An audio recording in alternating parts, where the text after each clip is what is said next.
You actually talked about that in next episode. Let me start that just section. Yeah. Just gonna do that. So I Yay, you're here. Welcome to How to Be a Grown-Up with CK and GK.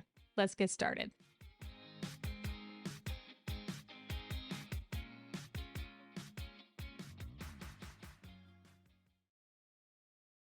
We're here, and I think it's Tuesday. I don't know what day it is for you. Again, Jenny is the one who does the It's Tuesday shout. I have no idea what day you're listening to this. It might not be Tuesday. Either way, hi. It's a day. It's a day. It's a day. And you're alive and great. Okay, so welcome to How to Be a Grown-Up. This is the show that is the kick butt auntie who gets it that you need in your life. With me today is pod friend and published author. You guys, her book is out. Hey! You can buy it now. Oh my gosh. Yes. Published author Ariella Monti. She is my wise, goofy goldfish. Oh, because I forget things very easily. But you're so wise. For the 3 minutes that I remember stuff. Well, the wisdomousness is strong with you. Thank you. She's back with me today while Jenny is preparing for knee surgery. We are at T-minus a week before this woman gets the help that her knee so desperately needs. But side note, by the way, if you would like to support Jenny in her recovery, I know a lot of her friends and family are listening. At least they better be. Please reach out to us using the contact us on our website, or you can send me a text through the show notes, and I will let you know how you can support Jenny if you'd like to do that. Now, speaking of recovery. oh, Lord. Okay, I don't know about you guys, but it's March now, and my self-care routine has suffered greatly since the start of the year. And I think a lot of that is because the world is ending. It's basically States. on fire. So, yeah, this is fine. Everything's fine. Right. The dumpster fire meme with the little dog. Okay. Yes. But today it's March and we are almost to spring. So we're going to spring back into self-care. What? Oh my God. Springing into self-care when springtime starts. Okay. So I have 2 disclaimers here. One, I am very well aware that we have talked about this topic before. Okay, very well aware, but it matters, especially if you're a mom. It matters. Okay, so I'm going to put that out there. Some of this is going to be reminder information. There is new stuff here, and we have way more ways of exploring self-care coming this month, but that's the first one. The second disclaimer I have for you is that I am not a doctor. No. Shocking. Right. I am not Nor a doctor. No, neither one of us is a doctor. So we are not mental health professionals. While we do have mental health disorders, we are not professionals. So because of that, I just need to say, if you feel burned out or you feel like you're needing or activating your emergency response techniques very often, please seek help from a licensed professional who is not me or Ariella. No. We can talk to you about like what pharmaceuticals work best for us. We can offer support and solidarity, but right. Support, solidarity. I can tell you what side effects come with Lexapro, things like that, but I really can't give you any mental health advice. No. So, my sources for today. I have 2 or 3 that I actually really reached out to that I thought were really effective. One of them is called Reach Out Australia. Reach Out Australia is a safe place where young people can openly express themselves, get a deeper understanding and perspective on what's happening in their lives, and connect with people for judgment-free support. I have several links to their website and things that I've used on their website in the show notes. Another source I used is Heather Moulter, who's got some good mental health resources. She's I would say a life coach in a broad term.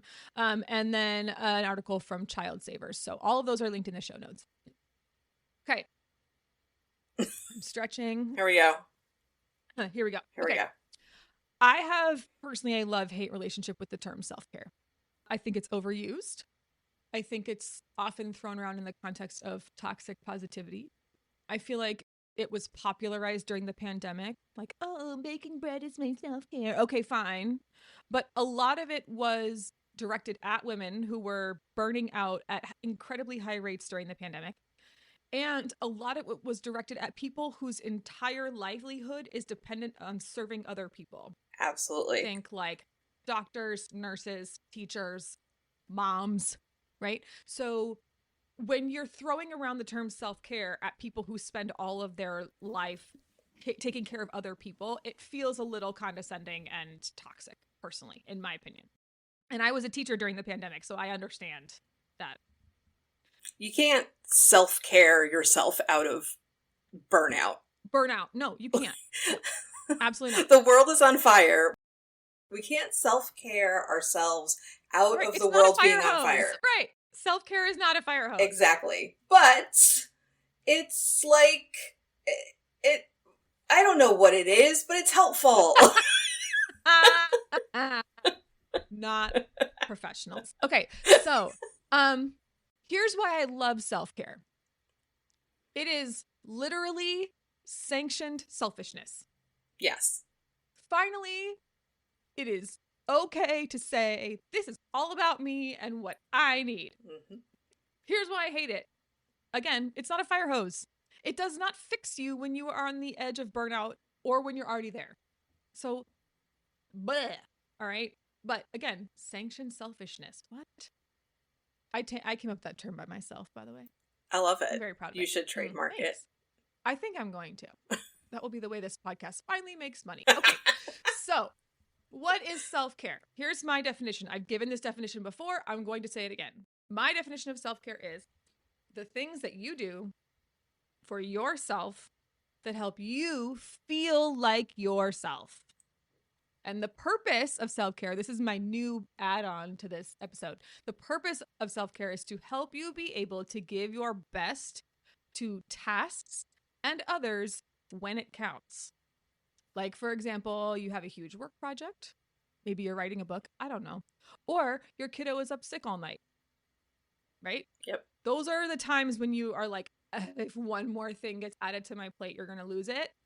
That's what self-care is for, is to keep you from losing it. Right. Okay. For example, I go for a solo walk every weekday morning and I listen to podcasts, usually true crime. First news, then true crime. Okay.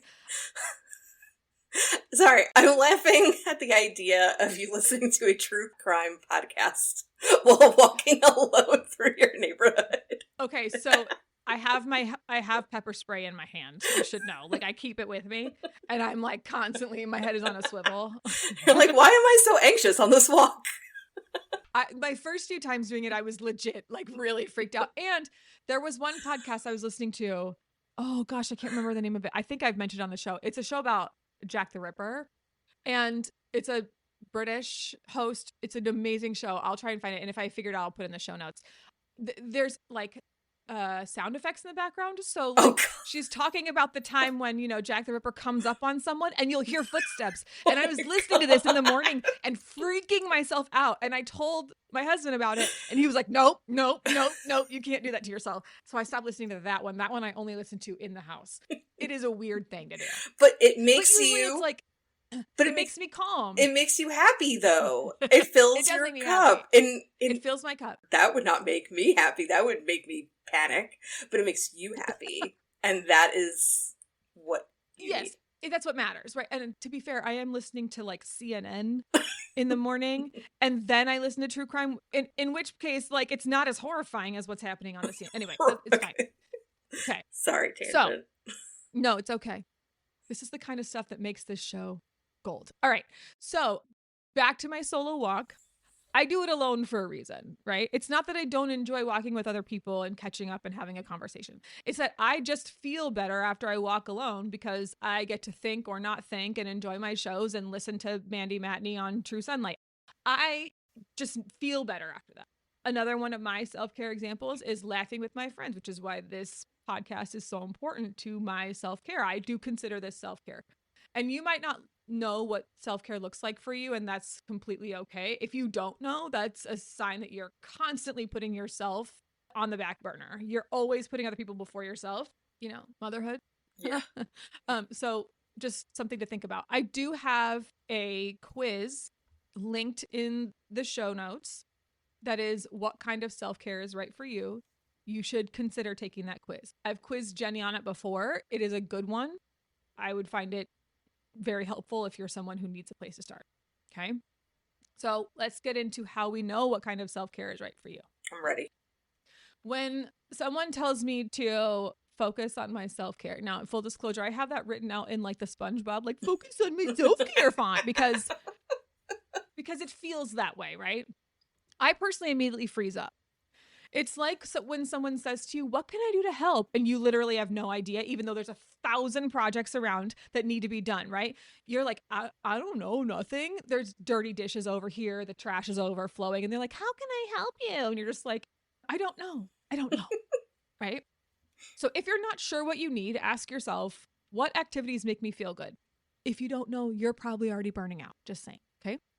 Or if you're a parent, what did I do before I had kids that helps me feel good and helps me feel like myself, right? Yep. Self-care is not one size fits all. So me listening to true crime in the morning is not going to work for Ariella. No. It's not going to work for me on like a random Tuesday in the afternoon in my house. So. Oh, there's something great about listening to My Favorite Murder while you're folding laundry. I'm just saying. Fair. But as we learned in an episode a few years ago, Captain America Winter Soldier is my comfort movie because it's the personification of my anxiety, and that makes me feel good. Yes, that episode still does really well. If you haven't listened to that, go listen to it. Yeah, I'm gonna. I'll link it in the show notes. I have to update. Go listen to it. We should update that because we can do that. There's a lot of stuff that needs to change. Okay. Yeah. Okay. All right. Either way, self-care is not one size fits all, right? It's very individualized. It depends on who you are and what you did before you had kids, right? So, do you know what other kinds of self-care are good for you? Do you have it in your head besides watching Winter Soldier? Which, to be clear, that's self-care for my eyeballs. I'm trying to keep it PG here. We're all moms. We get it. So, one of the big things that I like to do, especially now that the weather is getting a little bit nicer, is just go outside. Not go outside and do anything necessarily, like, sure, hiking and like all that stuff is really awesome. But I will just go outside and sit on my deck or sit on my porch. I refill my 1,000 bird feeders. I throw peanuts out for the squirrels and the crows, and who, by the way, I think have like really started recognizing me, because when I go outside, I hear them cawing and they start flying to like I love the crows. trees. Crows and ravens are so cool. They're so smart. I love them. Yes. So that type of stuff, I find, or doing that, really just being outside and focusing on the nature stuff around me. It really just, I hate that I use the term fill my cup as often as I do, but it's really like it really is a refilling sort of feeling. Yeah. You know? Yeah, I get that sense from you. I bet that if you take that quiz, it'll be like nature focused kinds of things for you. Yeah, definitely. I'm going to get into this in a later episode, but one of the big things I think that is a hurdle for a lot of moms in the self-care realm is that they feel guilty about it. I have in this series of self-care episodes we're going to be doing throughout this month and probably even into April, because there's so many cool things to talk about here. I have a how do I stop feeling guilty about self-care thing planned, because this is a big one. You are probably listening to this and going, yeah, okay, I get it. I know I need to focus on self-care. Please stop talking to me about it. Because again, it feels focus on my self-care. It just feels, awful, but you just can't. I'm going to say something that's going to sound a little bit mean. It's going to sound harsh, but I think you probably need to hear it. You not focusing on self-care is probably rooted in guilt, which means you probably feel guilty about taking time for yourself, and you need to fix that. And this is where the Heather Mulder source comes into play. But she says, and I agree with her on these three things, that ditching self-care guilt requires three things. One, a good definition of self-care, which I've already given you. 2, knowing how to start prioritizing it. And 3, a good support system that you can go to for help, guidance, and accountability. Yeah, I agree with that. I co-sign that. Yeah. So we're going to get into this again in a later episode because this is just too important to say like, oh, stop feeling guilty and then walk away, because you need help to not feel guilty, right? I mean, if it was that easy, I wouldn't have been going to therapy for as long as, I have been. Like, it's seriously. like... You need to get back into therapy. Have I told you the story about not the last time, one of the last times I had a therapy session and my therapist was like, you need to have a self-care evening where you don't do anything. You guys order food, you put on a movie, and you just chill. Do you know what happened that night? We put on Home Alone, and it was the one where he goes to New York. So they're running to the airport, and what does my child do? He's got socks on and he's running through my house, and he fell and he split his chin open, and I spent the evening in the hospital. This is what happens to me when my therapist says focus on self-care. Okay. Now, here are 3 things I'm going to make you sit with here. 1, redefine your self-care. Just like I said, my definition from before, my definition of self-care is the things that you do for yourself that make you feel like yourself. Okay. Remember its purpose. Its purpose is to help you be able to give your best to tasks when it matters. And then you're going to prioritize your self-care. It's not an item on a to-do list. You don't go laundry, wash the car, get groceries, self-care. No, it's not a to-do list item. It is a regular part of your daily routine, which I will get to in just a minute. Finding time. Finding the time. We all know that this is why you can't put it on a to-do list. Right? Because the laundry, the getting the gas, the washing the car, and then the picking up the groceries mean you don't have time for the self-care, especially if your life is like mine, where your child will fall and split his chin open and then take the remaining time that you had for the day and crap on it. So once you know what kind is good for you, and once you've kind of redefined your definition, you need to actually do them. And that requires finding that time. And I know that's easier said than done. So I'm going to drop a little quote here, which I don't necessarily agree with everything that this man says, but I feel like the quote is helpful. This is Stephen Covey, who's the author of 7 Habits of Highly Effective People. He says, the key is not to prioritize what's on your schedule, but to schedule your priorities. Yeah, I will. Right? I will agree with that. Yeah. So here's what Heather Mulder is saying. This is probably your equation for your life, okay? Work plus family plus chores plus other, which other includes your self-care. And you've got self-care at the bottom of that equation, which means that when the other things get in the way, self-care is the first thing that gets pushed off. But the truth of the matter is you have to put self-care first before the equation. Right. You can't even include it in the equation. It has to be the thing you do first. Right. Prioritized above everything else, even your to-do list. It's the air mask that drops from the plane ceiling. Right. Like, we have to help ourselves before we can help everyone else. Yes.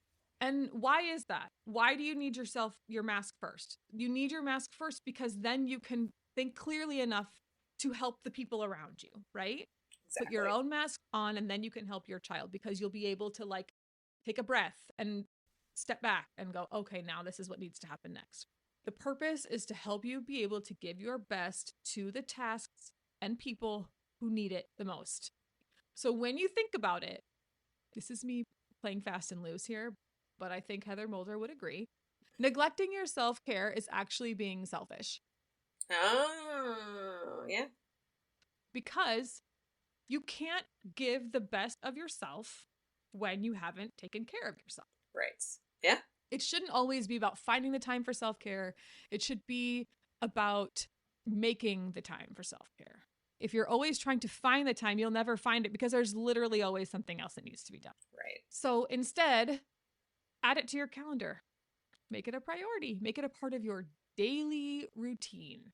We know that's how it works best. It's like when you're forming habits, you chunk these tasks together with things that you already are doing.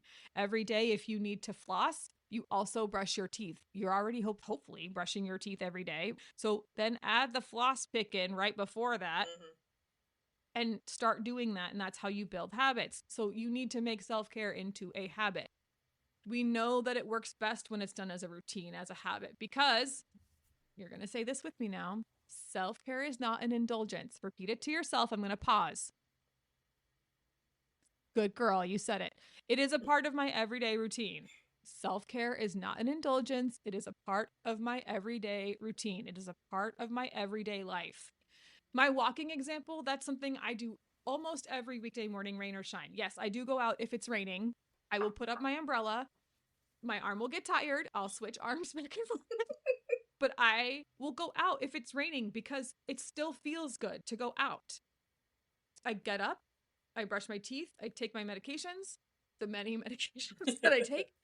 I go pee and I go for a walk. It's just what I do. I wake up early in the morning to do that. And that part sucks because I love sleep. Do I want more sleep? Yeah, of course I do. Do I hate how I feel if I sleep in and skip my walk? Yeah, I really do. Right. Yeah. It's just how it is. That's how I know it's part of my self-care, because I hate how I feel when I don't do it. So if you're not sure what feels good to you or what your self-care is, think about the parts of your daily routine that you hate to skip. You can start thinking of those as your tiny moments of self-care. Just reframe the mindset around those things. If you know you hate waking up to a dirty kitchen, then consider your nighttime routine of putting the kitchen back together as part of your self-care. Just reframe it. Yes, it's a chore. I get it. Okay. But also, you feel better in the morning when you wake up and the kitchen doesn't look like a bomb went off. Exactly. Okay. So just reframe it like that. And then you can start to add in one or two quote unquote indulgent things to make you feel more comfortable prioritizing yourself. Maybe instead of just grumbling while you clean the kitchen, you put on your favorite playlist and you listen to some of the songs that make you feel good from high school. Lil Nelly, Hot in Here feels good to everybody, right? Exactly. So just put on your favorite playlist and then clean the kitchen. Now all of a sudden, not only do you feel good listening to some of your favorite songs, but in the morning, you know you're going to feel better about how the kitchen looks. You'll start to feel more comfortable prioritizing yourself if you kind of reframe some of the things that you know make you feel better as self-care. Okay. How else can you find time for self-care aside from just like, this is my chore and now I feel better doing it? Because that's kind of lame too, right? Also, I have to say this before I move on. Have you noticed that I did not at any time say going to a spa is self-care? Oh, yeah, of course. Because it's not for everyone. It's not for most people, honestly. It's if expensive. You have a lifestyle, yeah, exactly. If you have a lifestyle where it's a habit for you, right. Right, like, let's be friends. Like, let's hang out more. Those are like treats, right? And those are the indulgences. Right. Yeah. Right. Yes, they make you feel good, but it's not a habitual thing. And again, who has time to do that and money to do that all the time? So There you go. Okay. Anyway, finding time for self-care. Find dead time. Dead time is when you have 5 to 10 minutes here and there, or sometimes it's more than that. For example, you have 2 appointments that are quote back to back, but you end up with an hour in between. That's dead time. Because you're like, I don't want to go home because then I'm going to have to go home. Mm-hmm. And then 10 minutes later, I'm going to turn right back around. Like, that's the kind of stuff I'm talking about. So I have a friend who intentionally leaves for school pickup more than 30 minutes every day. She does it for 2 reasons. One, she gets the parking spot she wants, right? Because we all know the car line is everyone's nightmare. 2, she uses that time in the car line while she's sitting and waiting at the parking spot to make phone calls, set appointments, and scroll social media. Like, what? Yep. That's genius. It's so smart. She's like, that's when I make all my appointments. Like, I just call and make appointments, or I get the kids set up for this, or I pay bills online. Like, that's what she's doing with that time. But I mentioned to her, like, hey, the school bus picks up my child and drops him off like across the street. So like, if you just don't want to do that, like, tell me and I'll make sure my son will sit with your son and make him feel good about being on the bus. And she was like, ooh, like, I love the idea of having more time, but like, that's my time. And I knew exactly what she meant by like, that's my time. I was like, okay, I'm not going to push the issue, because for her, it feels good to leave at that time of day and use that time to do the things that make her feel better. Yeah. And it's dead time. I like to pair things because, as you know, people with ADHD, we have a hard time forming habits, but we're better with routine. So I like to pair stuff with things that are already established in my routine. So I have an established routine that I spend some time outside every day when the weather is nice. And what I started doing is pairing that with this practice called morning pages. So it's basically an opportunity to write. You don't have to do it in the morning. So what I started doing is taking my notebook outside and doing these morning pages when I'm outside. So when I'm outside, then I do my morning pages. And I'll set a timer for like 20 minutes. I have my notebook in my hands. I write kind of whatever random crap comes to my head, but that is 20 minutes that I am not doom scrolling. And it's a self-care activity that is being tacked on to something that I'm already doing. And just makes that thing that I'm doing more enjoyable, as opposed to something like doom scrolling threads, which does not make me feel better. Right. So while scrolling threads during your outside time does not make you feel better, doing your morning pages during your outside time does make you feel better. And it's you forming a self-care habit by adding on an activity to something you're already doing.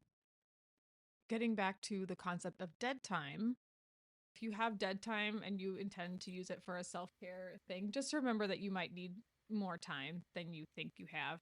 Like, I'm terrible with object permanence and time.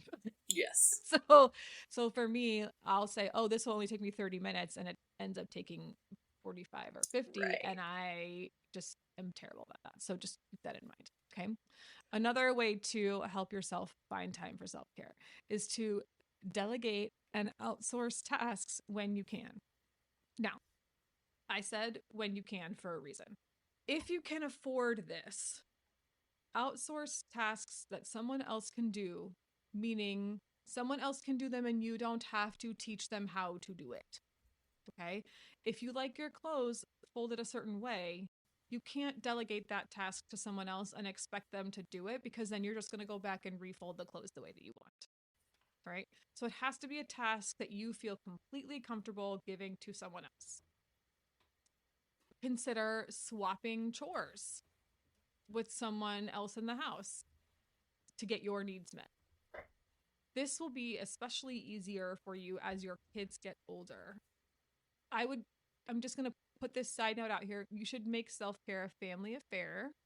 If you have kids in the home, you need to teach them about the importance of self-care early, and you need to start doing that by modeling. We talk about modeling on this show all the time, and you will need to be explicit and say, this is mommy's 20 minutes to go outside and do my morning pages. This is what makes mommy a nicer person later in the day. You need to let mommy do this. And it is okay to say that. And as they get older, they'll understand exactly what you mean, and they'll be more willing to provide support when that person says, I need to do this for myself. I need to take 30 minutes for myself.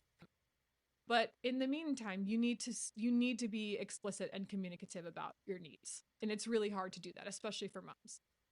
Actually, I'm going to applaud Jenny here at the moment. She just said to me the other day, this is hard for me, but I'm about to ask for help. Good job, Jenny.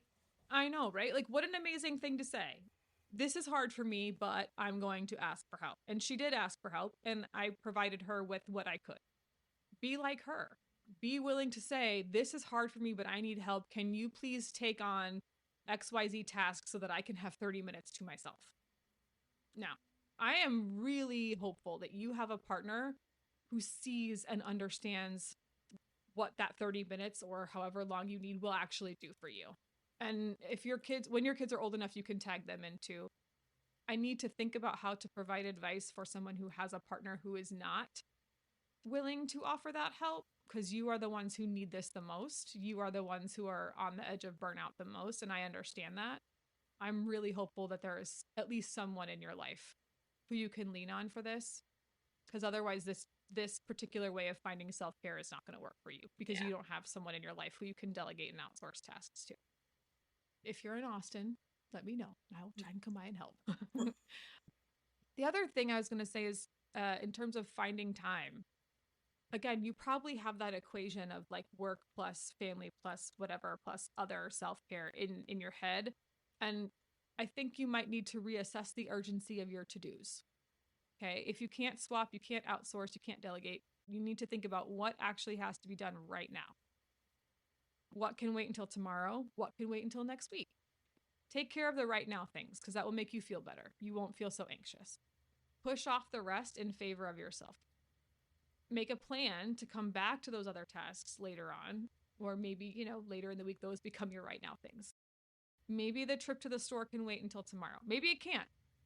All right. But those baseboards can wait. Mine have been waiting for like 15 years. Mine have been waiting since I moved into this house. Right. I'm going to be real clear. But rethinking the urgency of some of your tasks might make you feel a little less pressure.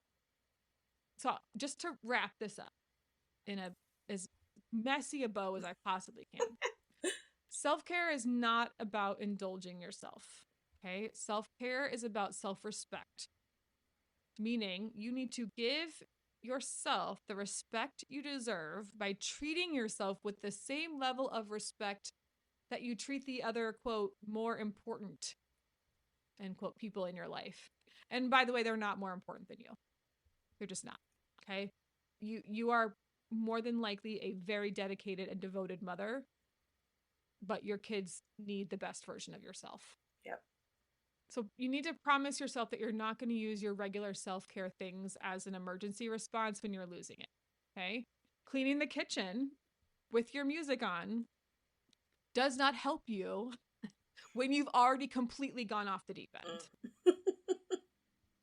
That's what it's for. A fire extinguisher is not going to help when your entire house is on fire, but the fire extinguisher will help when it's just a small little fire on your stove. Yeah. Oh, that was a good one, right? That's a good way to think of it. Okay. So, again, I'm not a doctor. I think my rambling in this episode proves that. If you are on the edge of complete burnout, I would highly recommend going to Psychology Today. It's a great website to find a local resource for yourself. It tells you what kind of insurance these psychiatrists and therapists are taking, if they're accepting new clients, what their specialties are. Please go seek help if you are really losing it. That might be a good place to start. Okay. We'll be right back after this break. For links to resources mentioned in this episode, head on over to ckandgkpodcast.com/blog to find everything you need. And be sure to follow us on social media. Head over to your favorite social media network and find us at CKNGK Podcast. And now, back to the show. Okay. I'm wiping my nose because it's Austin and it's allergy season is starting. Yay! Okay, we're back though. Speaking of self-care, I have an obsession. Right? Oh yeah, I want to hear about it. Of course. Okay. For Valentine's Day, my husband got me an eye mask. Now, this is not just like it's not like one of those things, which by the way, those like gold foils that I totally had those collagen eye bag things on before we got on this morning. But this is it wraps around your head. It's like a whole big thing, and it's like electronic, and it has pressure and heat and vibration and music. This thing is wild. I'm almost positive that my husband has something similar, because he loves like that kind of stuff, and I'm almost positive he's got something like that. Your husband gives me... Did you ever see As Good as It Gets? That movie with Greg Kinnear and Helen Hunt and Jack Nicholson. I'm sure I did, but it's been a long time. There's a scene where Jack Nicholson takes like this epic shower, and it takes him like 2 hours, and he comes out, and then the as he comes out, like he's backlit, so he's this just dark shadow, and all the steam comes out behind. That's the vibe that I am getting from your husband. I can totally see him being into this mask. Yep. But it's amazing. Like I put it on and it's like, close your eyes and enjoy. And it starts like heating up and pumping air into itself and like giving me pressurized massage around on my temples and on my cheekbone. It's amazing. I love this thing. That sounds pretty amazing. Yeah. Yeah. If I can't sleep, I'll put this thing on and I'm out. Like right after it's like, okay, you're done. Leave it on for a minute. And then it kind of cools off and then you take it off and I'm out like a light. It's amazing. Oh. It's good. That sounds cool. Yeah.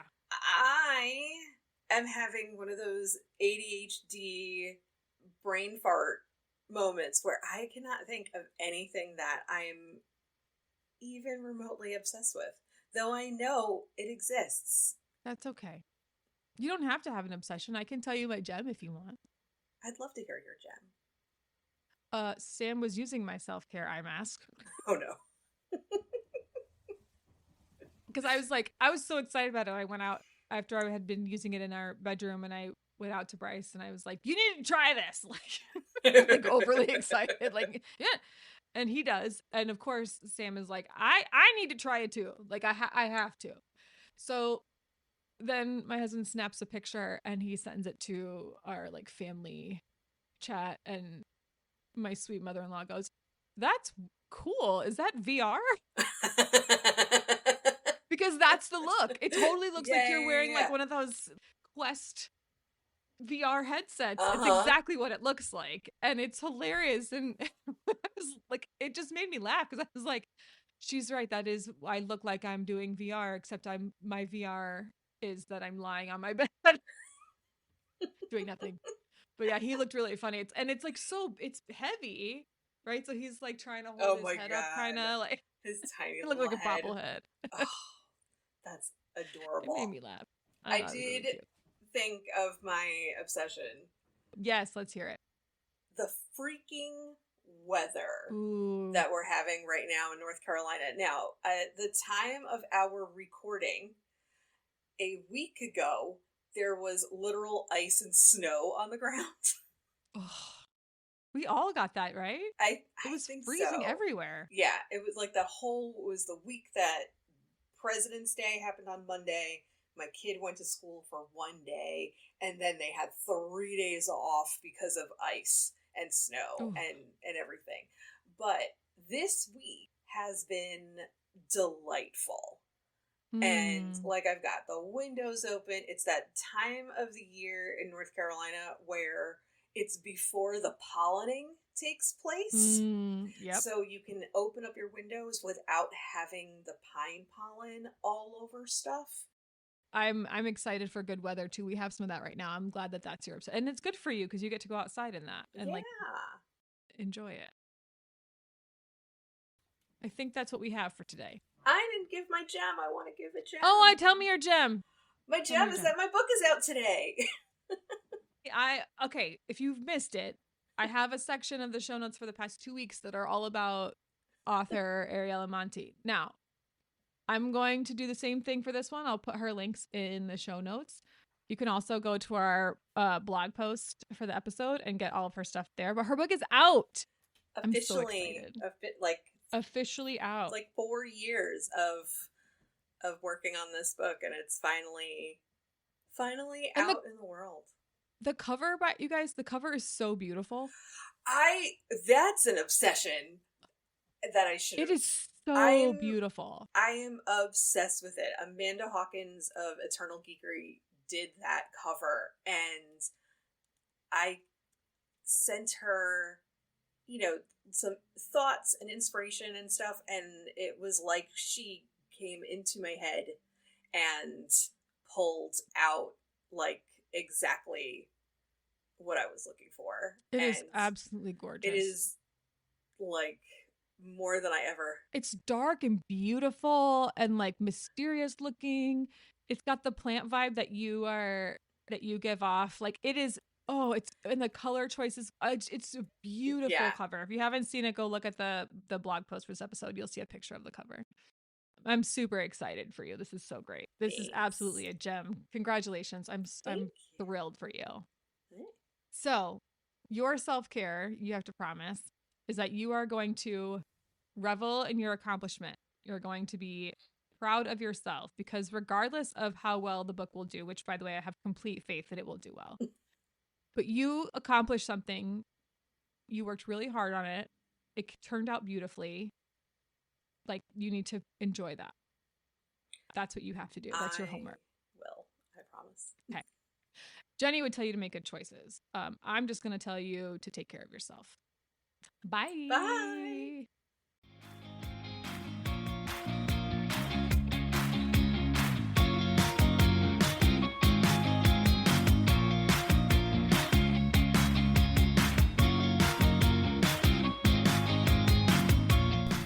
Hey friends, thanks for listening to the CK and GK podcast. Find us at CK and GK podcast on Instagram and Twitter, and rate, review, and subscribe on Apple Podcasts, Spotify, Good Pods, or anywhere else that you pod. See you next time.